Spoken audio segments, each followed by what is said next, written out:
Hello everyone, আসসালামু আলাইকুম। আমি আজকে গরুর কলিজা ভাজি করব। কলিজা ভাজি করার জন্য প্রথমে আমি একটা হাঁড়ির মধ্যে আগে গরম পানি বসিয়েছি। ফুটন্ত গরম পানির মধ্যে দিয়ে দিব সামান্য একটু লবণ আর দিয়ে দিব ১ চামচ হলুদের গুঁড়া।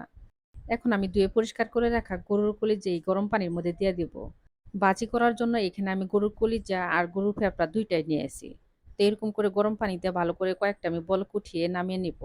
আর এরকম করে গরম পানিতে ধুয়ে পরিষ্কার করে নিলে দেখবেন যে অনেক ময়লা থাকে কলিজার ভিতরে, সেগুলা বের হয়ে আসবে।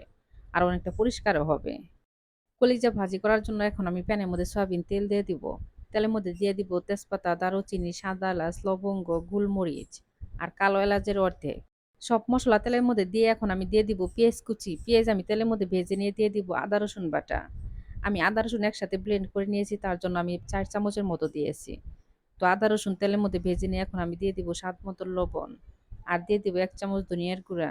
আর দিয়ে দিব ১/২ চামচের মতো শুকনা মরিচের গুঁড়া। আর দিয়ে দিব ১ চামচ ভাজা জিরার গুঁড়া। আর দিয়ে দিব ১/২ চামচ হলুদের গুঁড়া। এখন আমি সব মসলা একটু তেলের মধ্যে ভেজে নিব। আর ভেজে নিয়ে দিয়ে দিব সামান্য একটু পানি। তেলের মধ্যে যখন সব মসলা দিবেন তখন খেয়াল রাখবেন নিচে যেন চুলার জাল একদম জিরো আঁচে থাকে। চুলার জাল বাড়িয়ে রেখে যদি এই মসলাগুলা দেন তাহলে দেখবেন যে মসলার নিচে লেগে ধরবে আর ভাজির স্বাদটাও নষ্ট হয়ে যাবে। মসলা আমার খুব ভালো করে কষিয়ে নেওয়া হয়ে গেছে। এখন আমি দিয়ে দিব ধুয়ে পরিষ্কার করে রাখা গরুর কলিজা।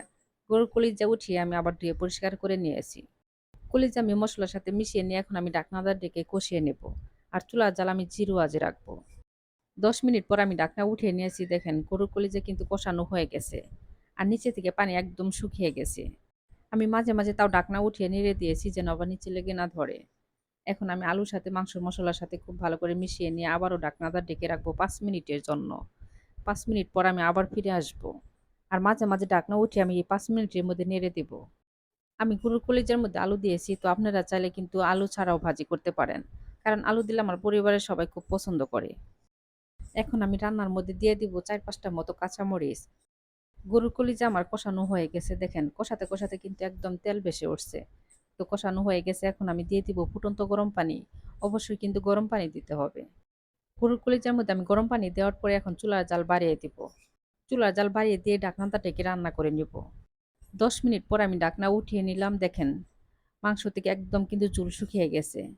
এখন আমি দিয়ে দিব ১ চামচ ভাজা জিরার গুঁড়া। এখন আমি ৫-৬ মিনিটের মতো তেলের মধ্যে ভাজবো চুলার জাল বাড়িয়ে দিয়ে। এইভাবে গরুর কলিজা ভাজি করে গরম, গরম ভাতের সাথে খেতে ভালো লাগে। আর ভালো লাগে রুটি পরোটার সাথে। আসলে যে যেটা দিয়ে পছন্দ করেন। গরুর কলিজা ভাজতে, ভাজতে দেখবেন যে খুব সুন্দর একটা স্মেল বের হবে আর আপনার ক্ষুধাও বাড়িয়ে দেবে। গরুর কলিজা ভাজি হয়ে গেছে, এখন আমি নামিয়ে ফেলবো। সবাই ভালো থাকবেন, আমাদের জন্য দোয়া করবেন। আল্লাহ হাফেজ।